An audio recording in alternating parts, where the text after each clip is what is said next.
First of all, I would like to commend the co-organizers of this workshop, namely TDB, TCX, FSD Africa. ECA was delighted to be part of this event, this journey, and discussing how we can further support local currency financing, but also capital market development in Africa. So that workshop was organized, first of all, to raise awareness in terms of what the different institutions can provide to our member states. The second objective was to foster peer learning experiences, learning from the different countries, their perspective, their challenges, and how some of them managed to overcome them.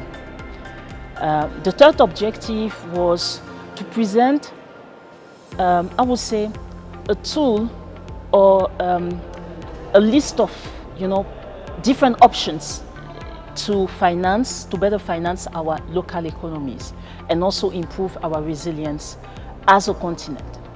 So we are very proud that many member states actually decided to join this workshop because we see also a strong interest to push for the development of our domestic capital markets. There is not a single country in the world that managed to reach a certain level of development without a strong financial sector.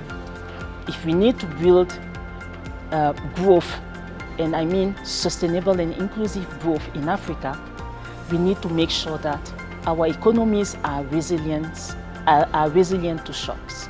So starting with capital markets also offer an opportunity for countries to channel the untapped pockets of savings that we have in our countries, and also to mitigate the negative impacts of the recent crisis.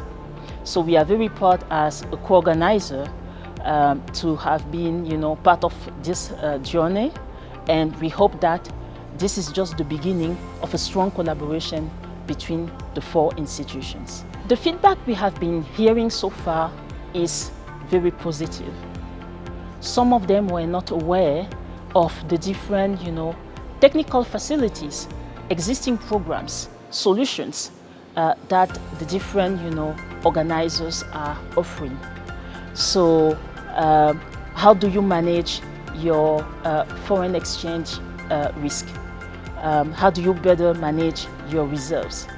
How do you make sure that your monetary policy is effective? What type of regulatory framework works? And how do you make sure that you attract and retain domestic and international investors? So we presented a set of options, a set of, I would say, tools that they can use to better manage, from a central bank perspective. So we hope that back home, there will be, further conversation, further discussion, further engagements between the central banks, the ministries of finance, the regulators, to see how all together we can create a conducive environment for capital market development in Africa. When we talk about capital markets in Africa, it's not a new topic, but we know that it's one of the structural challenges that we have not addressed so far. So the first, I would say, expected outcome from this workshop is really to build capacity, to develop the expertise of our central banks so that they can play a critical role in, in supporting the development of our economies. And I think through this workshop, what we want also is, to identify what are their challenges beyond just the topics that we discussed today, and how we can further support them.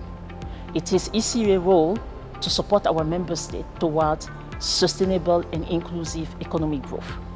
So this is a critical step to reach the SDGs and also the Agenda 2063. And we know that we are lagging behind. However, behind any crisis, behind any challenges, there is also an opportunity. So we see this as an opportunity to gather our member states and to see all together how we can manage to leverage capital markets to push for sustainable and economic development in Africa.